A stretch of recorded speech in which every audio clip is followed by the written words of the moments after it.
Happy morning channel நண்பர்கள் அனைவருக்கும் வணக்கம். Hi friends, welcome back to my channel நண்பர்கள் அனைவருக்கும் வணக்கம். இன்றைக்கி என்ன சமையல் பண்ணினேன், குழந்தைங்களுக்கு என்ன லஞ்சு கொடுத்து விட்டேன் அப்படிங்கிறத உங்களோட ஷேர் பண்ணிக்கிறேன். இன்றைக்கி திருமண நாள், பிறந்தநாள் கொண்டாடுற அனைவருக்கும் மனதார வாழ்த்துக்கள். நீங்கள் நீண்ட ஆயுள் ஆரோக்கியத்தோடு இருக்கணும்னு சொல்லி கடவுள்கிட்ட மனசார வேண்டிக்கிறேன். வாங்க, இன்றைக்கி என்ன லஞ்ச் ரெடி பண்ணினேன், அதுவும் ரொம்ப சூப்பரான, டக்குன்னு எல்லா குழந்தைங்களுக்கும் பிடிக்கிற மாதிரியான ஒரு சூப்பரான இன்ட்ரெஸ்டிங்கான ஒரு ரெசிபி இருக்குது. அதை ஃபஸ்ட்டு பார்த்துடலாம். அது எப்படி செஞ்சேங்கிறதையும் பார்த்துடலாம். ஆனால் இந்த ரெசிபி நம்ம அடிக்கடி இப்படி செஞ்சு கொடுக்கறது நல்லதில்லை. அதனால் ஆசைக்கு ஏதோ ஒரு நேரம் குழந்தைங்களுக்கு இந்த மாதிரி செஞ்சு கொடுங்க, சூப்பராக இருக்குன்னு சொல்லி சாப்பிடுவாங்க. வாங்க, அது என்ன ரெசிபிங்கிறத பார்த்துட்டு வந்துடலாம். வாழைப்பூ ஃப்ரை தாங்க பண்ண போகிறேன். வாழைப்பூவை இந்த மாதிரி உதுத்து எடுத்தாச்சு. இந்த குருத்து நம்ம பருப்பு போட்டு பொரியல் பண்ணால் சூப்பராக இருக்கும். இந்த வாழைப்பூ இந்த தோல் மாதிரி இருக்கிறத, அந்த கண்ணாடி தோலையும் மகரந்தத்தையும் பிச்சுட்டு எடுத்து வச்சுக்கோங்க. நல்லா கழுவிட்டு வடிகட்டி எடுத்து வச்சுட்டேன். நான் கொஞ்ச நேரம் அப்படியே விட்டதுனால கொஞ்சம் வாழைப்பூ கருத்துருச்சு. நீங்கள் உடனே பண்ணிவிடுங்க. கழுவிட்டு நல்லா தண்ணி இல்லாமல் ஒரு காய் ஜல்லடியில் வடிய போட்டுருங்க. நல்லா ஒரு அகலமான பாத்திரத்தில் 2 ஸ்பூன் அளவுக்கு கடலை மாவு சேர்த்துக்கோங்க. 2 ஸ்பூன் கடலை மாவுக்கு ஒரு 5 ஸ்பூன் அளவுக்கு கார்ன்ஃப்ளவர் மாவு சேர்த்துக்கோங்க. கார்ன்ஃப்ளவர் மாவு சேர்க்கும்போது நல்லா கிறிஸ்பியாக இருக்கும். ரசம் சாதம் தான் இன்றைக்கி பையனுக்கு பண்ணி கொடுத்துருந்தேன். பிள்ளைங்களுக்கு மோர் ஊற்றி இந்த வாழைப்பூ ஃப்ரை பண்ணி கொடுத்துருந்தாங்க. சூப்பராக இருக்கும். கிட்டத்தட்ட பார்த்திங்கன்னா நெத்திலி மீனை பொரிச்சு வச்ச மாதிரி இருக்கும். அவ்வளோ சூப்பராக இருந்துச்சு. 5 ஸ்பூன் அளவுக்கு கார்ன்ஃப்ளவர் மாவு சேர்த்துட்டு 1 ஸ்பூன் அளவுக்கு மஞ்சள் தூள், காரத்துக்கு வரமிளகாத்தூள் உங்களோட காரத்துக்கு சேர்த்தா மாதிரி நீங்கள் சேர்த்துக்கோங்க.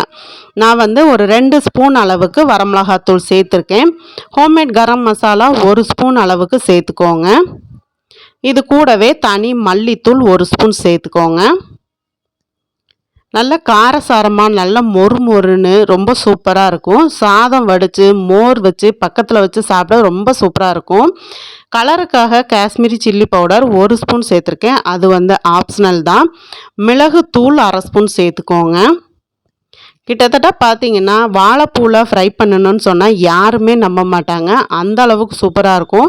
பிள்ளைங்களுமே பார்த்திங்கன்னா வாழைப்பூவில் செஞ்சதா அப்படின்னு கேட்டாங்க. அவ்வளோ ஆச்சரியமாக கேட்டாங்க. ரொம்ப சூப்பராக இருந்துச்சுங்க.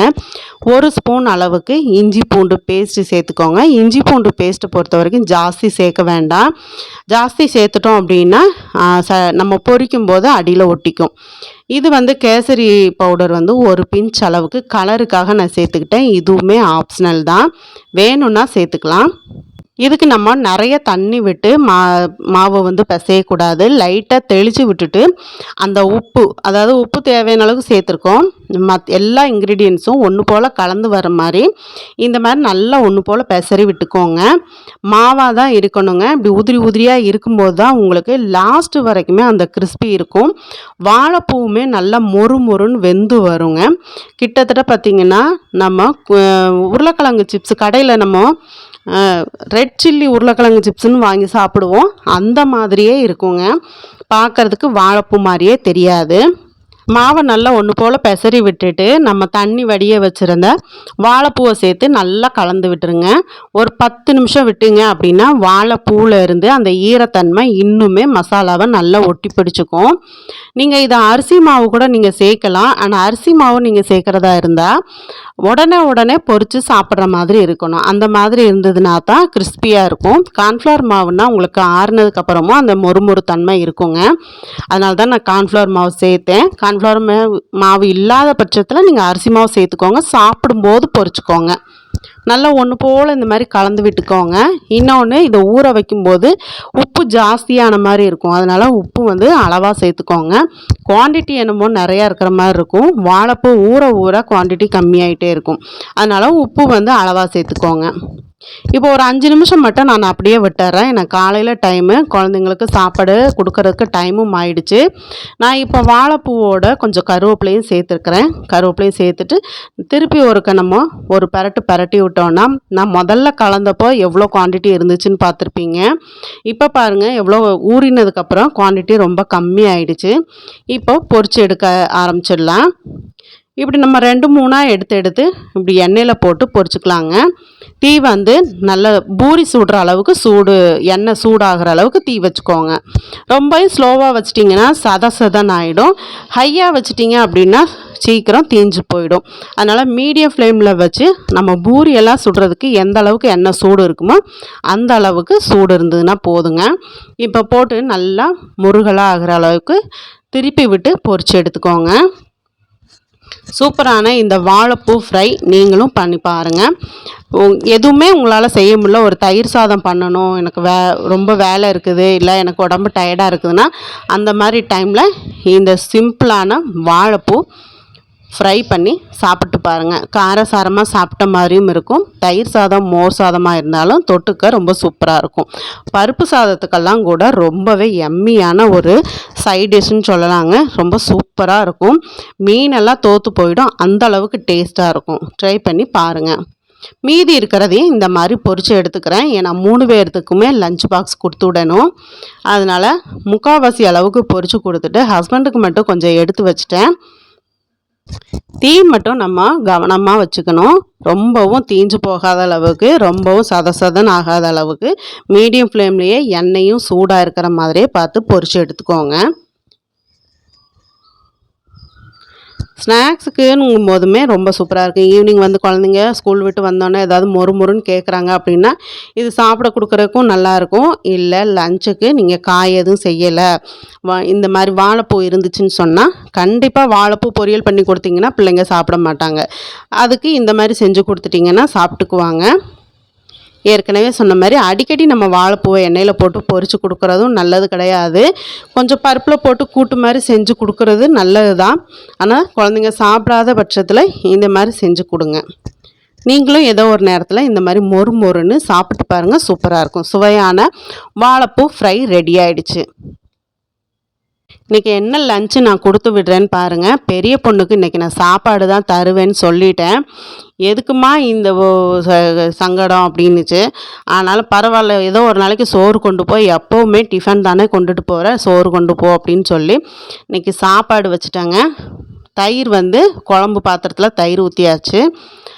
நல்லா அந்த கப்பு ஃபுல்லாக இந்த ஃப்ரையும் வச்சு கொடுத்துட்டேன். சாயங்காலம் வந்து சொன்னாங்க அந்த மோர் ஊற்றி சாப்பிட்றதுக்கு பக்கத்தில் இது தொட்டு நல்லா காரசாரமாக சாப்பிட்றதுக்கு ரொம்ப சூப்பராக இருந்துச்சு. ஆனால் எனக்கு சின்ன டப்பாவில் வச்சு கொடுத்துட்டீங்க அப்படின்னாங்க. சரி, இனிமேல் வாங்கும்போது 2 வாழைப்பூவாக வாங்கி உனக்கு நான் செஞ்சு கொடுக்குறேன் அப்படின்னு நான் சொல்லிட்டேன். பாருங்கள், தயிர் ஒரு பாக்கெட்டு ஊற்றி உப்பு போட்டு எடுத்து வச்சிட்டேன். இப்போ பெரிய பொண்ணுக்கு லஞ்சு ரெடி ஆகிடுச்சுங்க. 6:30 ஆகும்போதே பெரிய பொண்ணுக்கு லஞ்சு கட்டி ஆகணும். இப்போ ரெடி ஆகிடுச்சு. சாப்பாடு மட்டும் லைட்டாக சூடு ஆறுனதுக்கப்புறம் அவங்களுக்கு எடுத்து கொடுக்க வேண்டியதுதான். நான் இன்றைக்கி காலையிலேக்கு பார்த்திங்கன்னா தக்காளி குழம்பு தான் பண்ணினேன். அதாவது இந்த தக்காளி குழம்பு வந்து இங்கே கோயம்புத்தூரில் ரொம்ப ஸ்பெஷல். ரோட்டுக்கடை தக்காளி குழம்பு. பையன் வந்து மோர் சாப்பிட மாட்டான். அதனால் அவனுக்கு ரசத்துக்கு தக்காளியும் புளியும் ஊற போட்டிருக்கேன். இது வந்து ஹஸ்பண்டுக்கு காலையிலக்கு பேரிச்சம்பழம் நட்ஸ் எல்லாம் போட்டு நைட்டே ஊற வச்சுட்டாங்க. அது பாலில் அடித்து கொடுக்கணும். ஹஸ்பண்டுக்கு காலையில் ஃபுட்டு இது தாங்க. சூப்பரான அந்த எம்மியான ரெசிப்பியை பார்த்துருப்பீங்கன்னு நினைக்கிறேன். வீட்டில் ஒரு தடவை ட்ரை பண்ணி பாருங்கள், ரொம்ப சூப்பராக இருக்கும். அப்புறம் இன்றைக்கி புதன்கிழமைங்கிறதுனால சிம்பிளான லஞ்சு பிள்ளைங்களுக்கு கொடுத்து விட்டாச்சு. வீட்டில் இப்போ சாயங்காலம் வந்தோன்னே எப்படியும் பசின்னு வருவாங்க. அதனால் இன்றைக்கி புதன்கிழமைங்கிறதுனால நான்வெஜ் தான். சிக்கன் எடுத்துகிட்டு வருவாங்களா, மட்டன் எடுத்துகிட்டு வருவாங்களா, மீன் எடுத்துகிட்டு வருவாங்களான்ங்கிறது தெரியாது. அதனால சரின்னு சொல்லி சிம்பிளாக லஞ்ச் ரெடி பண்ணி பிள்ளைங்களுக்கு கொடுத்து விட்டாச்சு. அதுவும் சூப்பராக அவங்களுக்கு பிடிச்ச மாதிரியே ரெடி பண்ணி கொடுத்தாச்சு. சிக்கன் தான் எடுத்துகிட்டு வந்திருந்தாங்க. சிக்கனை இன்றைக்கி ஒரு வித்தியாசமான ஒரு மசாலா வறுத்து நம்ம செஞ்சுருக்குறோம். அது எப்படி இருக்குதுன்னு சொல்லி வாங்க வீடியோக்குள்ளே போய் பார்க்கலாம். முக்கியமாக பார்த்திங்கன்னா இந்த சிக்கனுக்கு வந்து ரொட்டி ரொம்ப சூப்பராக இருக்கும். நான் இன்றைக்கி அந்த ரொட்டி தான் சுட்டிருக்குறேங்க. இந்த சிக்கன் வந்து இதே மாதிரி ட்ரை பண்ணி நீங்கள் இந்த ரொட்டியும் நீங்கள் சாப்பிட்டு பாருங்கள். ரொட்டி எப்படி செய்கிறதுன்னு சொல்லி நான் ஆல்ரெடி வீடியோ போட்டிருக்கிறேங்க நம்ம சேனலில். நீங்கள் புதுசாக இருக்கிறீங்க அப்படின்னா சப்ஸ்கிரைப் பண்ணி பிளேலிஸ்ட் வந்து கீழே டிஸ்கிரிப்ஷன் பாக்ஸில் இருக்கும், பாருங்கள். பார்த்துட்டு உங்களுக்கு எல்லா வீடியோஸும் பார்த்து எந்த வீடியோஸ்லாம் உங்களுக்கு பிடிச்சிருக்குதோ ஒரு லைக் பண்ணுங்கள், நண்பர்களுக்கு ஷேர் பண்ணுங்கள், மறக்காமல் நம்ம சேனலை சப்ஸ்கிரைப் பண்ணுங்கள். சப்ஸ்கிரைப் பண்ணும்போது ஆளுங்கிற பெல் பட்டனோட சப்ஸ்கிரைப் பண்ணிக்கோங்க. அப்போ தான் நான் போடக்கூடிய வீடியோஸ் எல்லாம் உடனுக்குடனே நோட்டிஃபிகேஷனில் கிடைக்கும். வாங்க சிக்கன் வந்து எப்படி பண்ணேன் அப்படிங்கிறத உங்களோட ஷேர் பண்ணிக்கிறேன். இப்போ 1/2 கிலோ அளவுக்கு சிக்கன் வாங்கிட்டு வந்திருக்கிறாங்க. மசாலாவை வறுத்துட்டு அதுக்கப்புறம் சிக்கனை கழுவிக்கலாம் அப்படின்னு தேங்காய் வந்து 1/2 மூடி தேங்காவை பல்லாக கீறி வச்சுருக்கேன். நல்ல நைஸான பல்லாக கீறி எடுத்துக்கோங்க.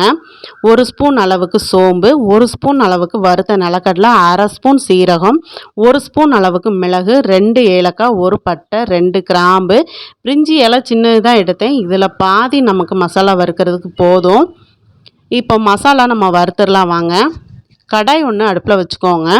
வச்சுட்டு ஒரு 2 ஸ்பூன் அளவுக்கு எண்ணெய் விட்டுக்கோங்க.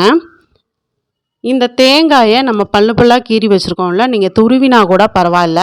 இந்த எண்ணெயில் போட்டு முதல்ல தேங்காவை நல்ல நிறம் மாறுற அளவுக்கு வறுத்துக்கோங்க. ரொம்பையும் நிறம் மாறிட்டாலும் கசப்பு தன்மை வரும். அதனால் தேங்காவை வந்து மீடியம் ஃப்ளேமில் வச்சு நல்லா கைவிடாமல் வறுத்து விட்டுக்கோங்க. நல்லா கொஞ்சம் நிறம் மாறி வரும், தேங்காயோட வாசம் வரும், அந்த மாதிரி வறுத்துக்கோங்க. இந்த மாதிரி தேங்காய் வந்து வறுத்துட்டு நம்ம சிக்கன் செய்கிறப்போ அது ஒரு டிஃப்ரெண்ட்டான டேஸ்ட்டில் அந்த ரொட்டிக்கு வந்து ரொம்ப சூப்பராக இருக்கும். ரொட்டி எப்படி செய்கிறதுன்னு சொல்லி ஆல்ரெடி நான் வீடியோ போட்டிருக்கேன். அதோட லிங்க்கு கூட நான் கீழே டிஸ்கிரிப்ஷன் பாக்ஸில் கொடுக்குறேங்க. ரொட்டிக்கு பெரும்பாலும் இந்த சிக்கன் கறி, நாட்டுக்கோழி குழம்பு இதெல்லாம் ரொம்ப சூப்பராக இருக்கும். இப்போ பாருங்கள், தேங்காய் நிறம் மாறி வந்துடுச்சு. இப்போ எடுத்து வச்சுருந்த ஸ்பைசஸ் எல்லாம் சேர்த்து வறுத்து விட்டுக்கோங்க. ஸ்பைசஸ் எல்லாம் சேர்த்துட்டு லோ ஃப்ளேமில் ஒரு 3லேருந்து 4 நிமிஷம் வறுத்து விட்டுக்கோங்க. லோ ஃப்ளேமில் இன்க்ரீடியன்ஸை வறுக்கும்போது நல்லா ஒன்று போல் வறுபட்டு நல்லா மணமாகவும் வறுபட்டு வரும். இப்போ ஸ்பைசஸ் எல்லாம் நல்லா வாசம் வர்ற அளவுக்கு வறுபட்டுருச்சு. மஞ்சள் தூள் 1 ஸ்பூன் சேர்த்துக்கோங்க. லோ ஃப்ளேமில் வச்சுட்டு இந்த பொருட்களெல்லாம் சேர்த்துக்கலாம். கொத்தமல்லி தூள் 2 ஸ்பூன் அளவுக்கு சேர்த்துக்கோங்க. மிளகாத்தூள் நீங்கள் உங்கள் காரத்துக்கு ஏற்ற மாதிரி நீங்கள் சேர்த்துக்கோங்க. நான் வந்து 2 ஸ்பூன் அளவுக்கு மிளகாத்தூள் சேர்த்துருக்கேன். இது கூடவே கலருக்காக காஷ்மீரி சில்லி பவுடர் 1 ஸ்பூன் அளவுக்கு சேர்த்துக்கோங்க. சேர்த்துட்டு நல்லா 1 நிமிஷம் இந்த மாதிரி வறுத்து விட்டுக்கோங்க. ஆல்ரெடி நான் நாட்டு கொத்தமல்லி வாங்கி நல்லா வறுத்து மிஷினில் கொடுத்து அரைச்சிருக்கிறதுனால நல்ல மணமாக இருக்கும். இது கூடவே கொஞ்சமாக கருவேப்பிலையும் சேர்த்துட்டு நல்லா பரட்டி விட்டுக்கோங்க. வறுத்த நிலக்கடலை இல்லை அப்படின்னா ஒரு 5-6 முந்திரி பருப்பு சேர்த்துக்கோங்க. முந்திரி பருப்பும் இல்லைங்க அப்படின்னா ஒரு 1/2 ஸ்பூன் கசகசா சேர்த்துக்கோங்க. சேர்த்துட்டு நம்ம மசாலாவை வறுத்து விட்டுக்கோங்க. இப்போ நல்லா வறுபட்டுருச்சு. இந்த அளவுக்கு நல்லா உதிரியாக வர்ற அளவுக்கு நல்லா வறுத்துட்டு அடுப்பை ஆஃப் பண்ணிடலாம். நல்லா ஆறட்டும். அதுக்குள்ளே நம்ம சிக்கனெல்லாம் கழுவி எடுத்துகிட்டு வந்துடலாம். சிக்கன் கழுவி எடுத்தாச்சு. வெங்காயம் தக்காளியெல்லாம் நறுக்கி வச்சுட்டேன். இப்போ குக்கர் அடுப்பில் வச்சுக்கோங்க. இன்றைக்கி தேங்காய் எண்ணெயில் தான் செய்ய போகிறேன். தேங்காய் எண்ணெயில் இந்த சிக்கன் கறி ரொம்பவே மணமாகவும் சுவையாகவும் இருக்குங்க. ஒரு 3 ஸ்பூன் அளவுக்கு தேங்காய் எண்ணெய் சேர்த்துக்கோங்க. இப்போ தாளிக்கிறதுக்கு ஸ்பைசஸ் எல்லாம் சேர்த்துக்கலாம். சின்ன துண்டு பட்டை, பிரிஞ்சி இலை, 4 ஏலக்காய், 4 கிராம்பு சேர்த்துட்டு கொஞ்சமாக கருவேப்பிலையும் சேர்த்துக்கலாம். என்னை பொறுத்த வரைக்கும் நான்வெஜ்ஜு வெஜ்ஜுன்னு இல்லை, எல்லா சமையல்லையும் என்னோடய சமையலில் இந்த கருவேப்பிலை இருக்குங்க. சில பேர் நான்வெஜ்ஜுக்கு கருவேப்பிலை சேர்க்க மாட்டாங்க. நான் அப்படி இல்லை, எல்லா சமையலுக்கும் கருவேப்பிலையை சேர்த்துக்குவேன். மீடியம் சைஸில் 3 பெரிய வெங்காயத்தை நீளமாக கட் பண்ணி வச்சுருக்கேன். முடிஞ்ச அளவுக்கு மெல்லிசாவே கட் பண்ணிக்கோங்க. இப்போ வெங்காயத்துக்கு அளவாக உப்பு சேர்த்துக்கலாம். உப்பு லாஸ்ட்டாக கூட நீங்கள் செக் பண்ணிக்கோங்க. வெங்காயத்தை நல்லா வதக்கி விட்டுக்கோங்க. வெங்காயம் இந்த மாதிரி நிறம் மாறி வர்ற அளவுக்கு வதக்கி விட்டுக்கோங்க. மீடியம் ஃப்ளேம்லேயே வச்சு வதக்கணும் அப்படின்னா கொஞ்சம் நிறம் மாறி வரும்போது அடிப்பிடிக்காமல் ஒன்று போல் வதங்கி வரும்.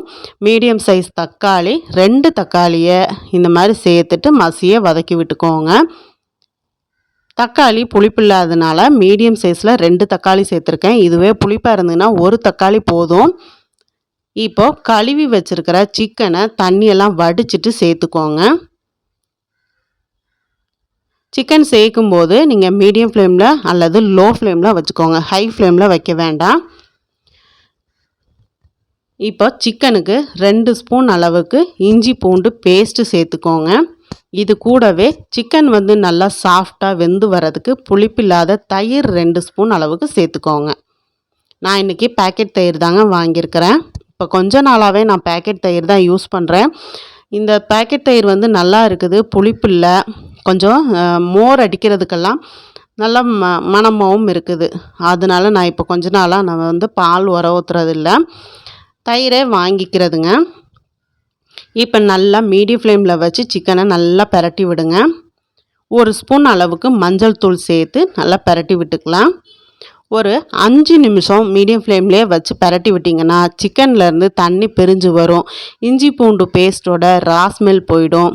தயிருமே பார்த்திங்கன்னா அதோட ராஸ்மெல் போக நல்லா வதங்கி வரும். நம்ம எப்போவுமே தயிர் வந்து சேர்த்துட்டு வதக்கி விடாமல் நீங்கள் மற்ற பொருட்களெல்லாம் சேர்த்திங்க அப்படின்னா டேஸ்ட்டே இருக்காது சுத்தமாக. தயிர் சேர்த்து குறைஞ்சது 5 நிமிஷம் வதக்கி விட்டால் தான் அந்த தயிரோட இந்த சிக்கன் வந்து வெந்து தயிரோட ராஸ்மெல் போக சூப்பராக இருக்குங்க. இப்போ 5 நிமிஷம் இந்த மாதிரி நல்லா வதக்கி விட்டாச்சு. இப்போ திருப்பியும் நல்லா வதக்கி விட்டுக்கலாம். பாருங்கள், நல்லா தண்ணி சுண்டி வந்துடுச்சு பாருங்கள். இப்போ இந்த டைமில் நம்ம மசாலா வறுத்து வச்சுருந்ததை அரைச்சி எடுத்துகிட்டு வந்தாச்சு. அதை சேர்த்துடலாம். சேர்த்துட்டு மிக்ஸி ஜாரில் நல்லா 1 டம்ளர் அளவுக்கு தண்ணி சேர்த்து அலசி எடுத்துக்குவோம். மிக்ஸி ஜாரில் சில நேரங்களில் நமக்கு தண்ணி ஊற்றி அதை எடுக்கிறதுக்கு கஷ்டமாக இருக்கும். தண்ணி ஊற்றிட்டு மிக்சியில் ஒரு பிளெண்ட் பண்ணிட்டீங்க அப்படின்னா மசாலாலாம் நல்லா பிளேட்லேருந்து கலந்து வந்துடும். அதனால் ஒரு பிளெண்ட் பண்ணிவிட்டு ஸ்பூனை வச்சு நல்லா கலக்கி அந்த தண்ணியை சேர்த்துக்கோங்க. இப்போ ஒன்று போல் கலந்து விட்டுக்கோங்க. உப்பு செக் பண்ணுறதுக்காக பொண்ணை தான் கூப்பிட்டேன். கொஞ்சம் வந்து உப்பு செக் பண்ணி கொடுமா அப்படின்னு. ஏன்னா ப்ராஜெக்ட் இருக்குதுன்னு சொல்லிட்டு, நிறைய ப்ராஜெக்ட் இருக்குது அப்படின்னு சொல்லி பொண்ணு வந்து லாஸ்ட் நேரத்தில் நான் இன்றைக்கி ஸ்கூலுக்கு போகலம்மா, அந்த ப்ராஜெக்ட் எல்லாம் பண்ணுறேன் அப்படின்னு சொல்லி இன்றைக்கி ஸ்கூலுக்கு போகலைங்க. பையனும் பெரிய பொண்ணும் தான் ஸ்கூலுக்கு போனாங்க. உப்பு செக் பண்ணிவிட்டு கொஞ்சம் காரம் வேணும், உப்பும் கொஞ்சம் சேர்த்துக்கோங்கன்னு சொன்னாங்க. அதனால உப்பு கொஞ்சம் சேர்த்துட்டு காரமும் கொஞ்சம் சேர்த்துட்டேன். வீட்டில் பிள்ளைங்களை பொறுத்த வரைக்கும் கொஞ்சம் ஸ்பைசியாகவே சாப்பிட்டு பழகிட்டாங்க. வயிறு எரிச்சல் வருது அப்படின்னு சொல்லுவாங்க. அப்போவும் அந்த ஸ்பைசி கொஞ்சம் குறைஞ்சிது அப்படின்னா இன்றைக்கி என்னம்மா காரசாரமாகவே இல்லை அப்படின்வாங்க. அதனால் நான் என்ன பண்ணுவேன் அப்படின்னா, வயிறு எரிச்சலாக இருக்குது அப்படின்னு சொன்னால் உடனே 2 ஸ்பூன் வெந்தயத்தை வாயில் போட்டு தண்ணி குடிக்க சொல்லுவேன். குடிச்சுக்குவாங்க. மோர் நிறைய குடிப்பாங்க. ஒரு நாளைக்கு நல்ல ஒரு 1/2 லிட்டர் மோர் குடிப்பாங்க. வீட்டில் எல்லாருமே மோர் குடிப்போம். இப்போ உப்பு வரமிளகாத்தூள்லாம் சேர்த்துட்டு ஒன்று போல் கலந்து விட்டுட்டு மூடி போட்டு விசில் வச்சிட்டேன். ஒரு 3 விசில் விட்டேன் அப்படின்னா ரொம்ப சூப்பராக சாஃப்டாக உங்களுக்கு கிரேவி ரெடி ஆகிடும். இப்போ பாருங்கள், 3 விசில் விட்டு ஓப்பன் பண்ணியாச்சு. சூப்பராக மணக்க சிக்கன் கிரேவி சூப்பராக ரெடி ஆயிடுச்சுங்க. பார்க்கவே பாருங்கள், கலர்ஃபுல்லாக நல்லா காரசாரமாக ரெடியாக இருக்குது. நீங்கள் மல்லித்தலை இருந்துச்சுன்னு சொன்னால் கொஞ்சமாக பொடியாக கட் பண்ணி சேர்த்துக்கோங்க. எனக்கு வந்து இன்றைக்கி மல்லித்தலை கிடைக்கல. வீட்டில் இருந்ததும் காலையில் ரசத்துக்கு சேர்த்துட்டதுனால மல்லித்தலை காலியாகிடுச்சுங்க. நல்லா இந்த மாதிரி ஒரு கிளறி விட்டுட்டு மேலாப்பில் நல்ல ஒரு 3 ஸ்பூன் அளவுக்கு நல்லெண்ணெய் சேர்த்துட்டு சர்வ் பண்ணுங்கள். 10 நிமிஷம் கழித்து சர்வ் பண்ணுங்கள், சூப்பராக இருக்கும். நான் இங்கே சிக்கன் வந்து மூடி வச்சு 2 விசில் ஆகிறதுக்குள்ளார ரொட்டிக்கு தேங்காய் துருவி ரொட்டியும் ரெடி பண்ணிட்டேன். அந்த பக்கம் கல்லில் ரொட்டியை வந்து வேக வச்சுருக்குறாங்க. ரொட்டி செய்யணும் அப்படின்னா கொஞ்சம் பொறுமை தேவை. அப்போ தான் நல்லா டேஸ்டான ரொட்டி உங்களுக்கு கிடைக்கும். நல்லெண்ணெய் சேர்த்து நல்லா கிளறி விட்டுட்டு ஒரு 5 நிமிஷம் அப்படியே மூடி வச்சிட்டோம் அப்படின்னா 5-10 நிமிஷம் அப்படியே நல்லெண்ணெயில் அந்த கிரேவி வந்து ஊறினதுக்கப்புறம் இந்த ரொட்டியோட சர்வ் பண்ணுங்கள். ரொம்ப சூப்பரான சிக்கன் கறி ரெடி ஆகிடுச்சு. ரொட்டியுமே நல்லா மொறுன்னு ரெடி ஆகிடுச்சு பாருங்கள். பார்க்கவே நல்லா சூப்பராக இருக்குங்க. ட்ரை பண்ணி பாருங்களேன். ரொட்டியும் சிக்கன் கறியும் சாப்பிட்டு பாருங்கள். என்னங்க, எல்லா வீடியோவும் பார்த்தீங்களா? பிடிச்சிருக்கும்னு நினைக்கிறேன். சூப்பரான குழந்தைங்கள்லேருந்து பெரியவங்களுக்கு வரைக்குமே ரொம்ப சூப்பராக பிடிக்கிற மாதிரி ஒரு சைடிஷ் பண்ணி பார்த்தீங்க. ரொட்டியோட தொட்டு சாப்பிட்றதுக்கு, ரொட்டி சப்பாத்தியோட தொட்டு சாப்பிட்றதுக்கு சூப்பரான ஒரு சிக்கன் கிரேவி பார்த்தீங்க. 2ல் எது பிடிச்சிருக்குன்னு கமெண்ட் பாக்ஸில் கமெண்ட் பண்ணுங்கள். தொடர்ந்து சப்போர்ட் பண்ணுங்கள். இது வரைக்குமே சப்போர்ட் பண்ணி சப்ஸ்கிரைப் பண்ணி சப்போர்ட் பண்ணிகிட்டு இருக்க எல்லா ஃப்ரெண்ட்ஸ் அண்ட் ஃபேமிலிக்கும் ரொம்ப ரொம்ப ரொம்ப நன்றி. இதே ஆதரவை தொடர்ந்து கொடுங்க. மீண்டும் அடுத்த ஒரு ரெசிபியோடு உங்களை சந்திக்கிறேன். நன்றி, வணக்கம்.